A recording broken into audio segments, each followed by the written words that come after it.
Amechi regrets joining APC. All that he worked for, everything has come to zero. And the same road, the same path Wike is towing. And by the time we start hearing, they'll be accusing each other. Of course, Wike has already accused Amechi that he squandered the River State money to support Buhari in 2015. And the same party is where Wike is going as well. So after the hype of the Lion of Ubima in the past 8 years, Rotimi Amechi will end up as a rain-beaten kitten at the twilight of the Buhari administration. Following the crushing electoral defeat of his puppet Toyin in Rivers, recently we saw Amechi in that helpless kitten moment. His congenital lack of greystone forth. He grew venomous and unguarded. He equated his electoral humility by Nyesom Wike as yet another evidence of leadership failure across the country. He even described President Muhammadu Buhari as a failure who retained Professor Mahmood Yakubu as INEC chairman, and despite the objection of some of us. Like the proverbial canary, Rotimi Amechi literally sang while fielding questions from a battery of reporters who sought his view after the electoral umpire declared him loser for the third time in his deluded aspiration to be crowned as the monarch of Rivers politics, first in 2015, then 2019, and now 2023. In other words, he has lost elections in Rivers in 3 election cycles, back to back. What a pity. But truth be told, Amechi, like a punch-drunk boxer, has not healed from the trauma of losing his biggest dream, APC presidential ticket, last year. He had been assured by his political witch doctors to be the Khalifa heir apparent. He even went to Daura, Buhari's town, to shop a chieftaincy as Amana, the trusted one. But all the gaudy costumes counted for nothing when APC delegates eventually gathered at the Eagle Square last year to pick the flag bearer, unable to conceal his malicious animosity for the man who humbled him at the APC primaries. Tinubu grumpy Amechi resorted to the fallacy of ad hominem, but he only sounded confused and pathetic. One, he said Yakubu's appointment was influenced by someone close to Tinubu, as if the law says whoever becomes INEC chairman must be an extraterrestrial being who will be unrelated or unknown to anyone.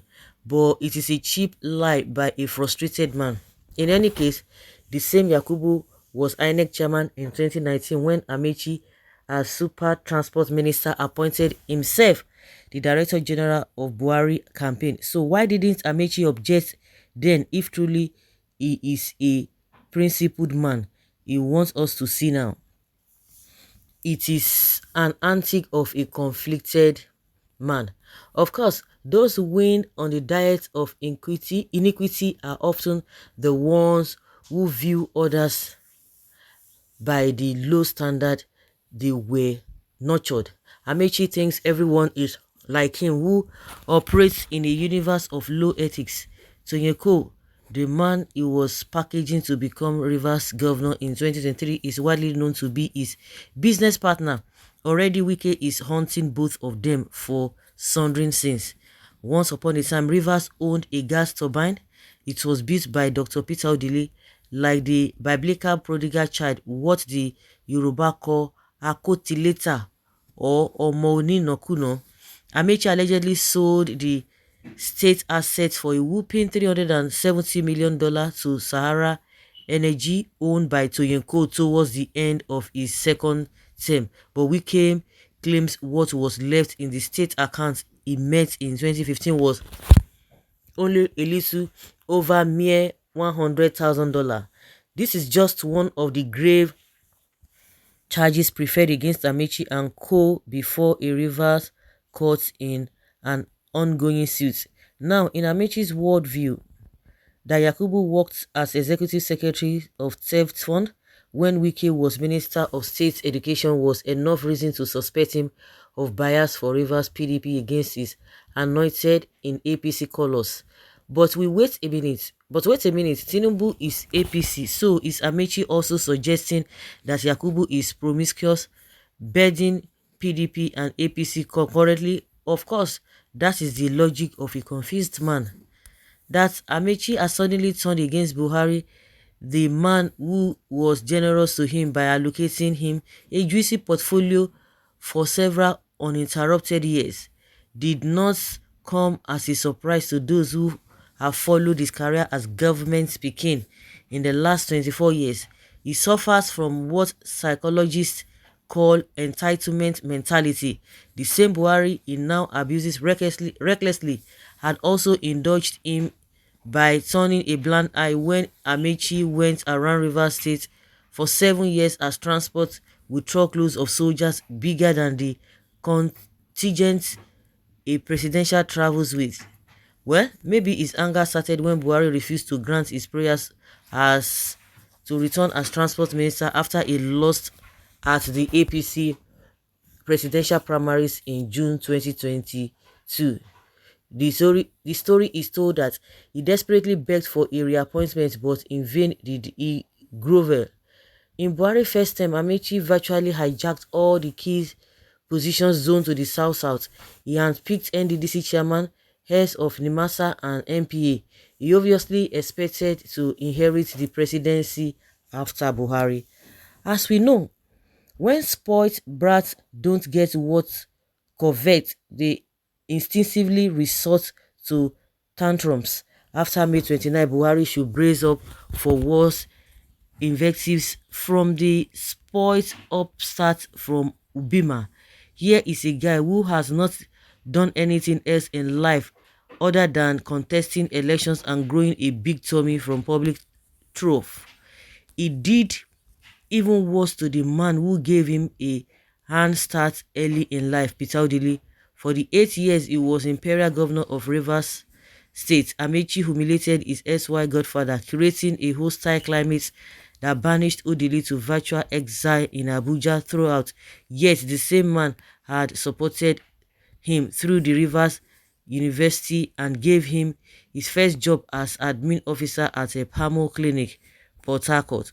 So much that he also met his future wife, Judith, at Pamo Clinic. The lady was an assistant to Justice Mrs. Mary Odili. In 1999, Odili, it was who brought Amechi from Amechi formed to stand in the election for Rivers State Assembly. The former not only won the governorship post but also lifted his protege to victory, smooth his way to become speaker for 8 years in 2007. Then the outgoing Rivers governor also arranged Amechi's selection as PDP governorship candidate, only to be overruled by Obasanjo. The option left for Odili was to pick Amechi's relation, Celestine Omehia.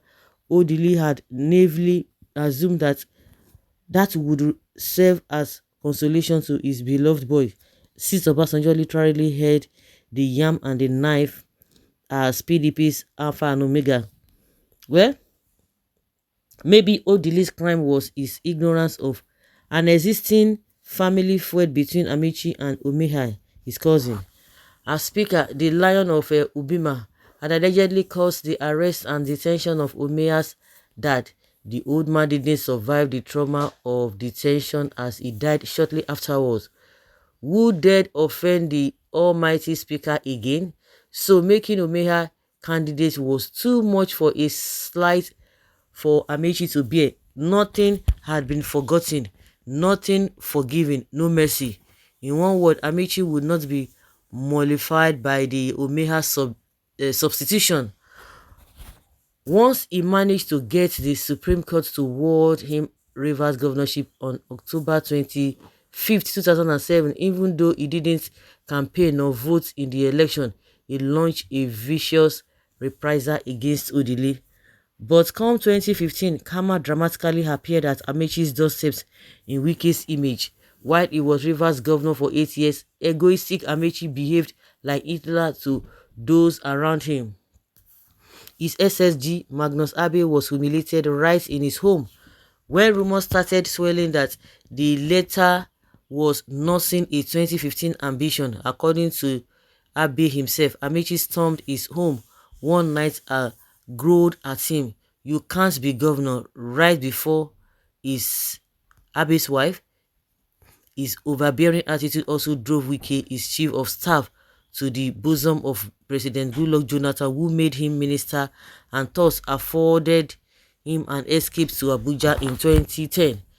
When Ibim Seminitera bruised his elephanty ego, later in the Buhari's administration, he orchestrated a removal as NDDC chairman. Okay. In 2015, Dakoku Peter Side was the apple of his eye, so he made him APC governorship candidate, and when he lost, influenced his appointment as Nemasa MD. But once he felt his postage was growing too popular in Port Harcourt, Amechi promptly clipped his wings by ensuring his tenure was not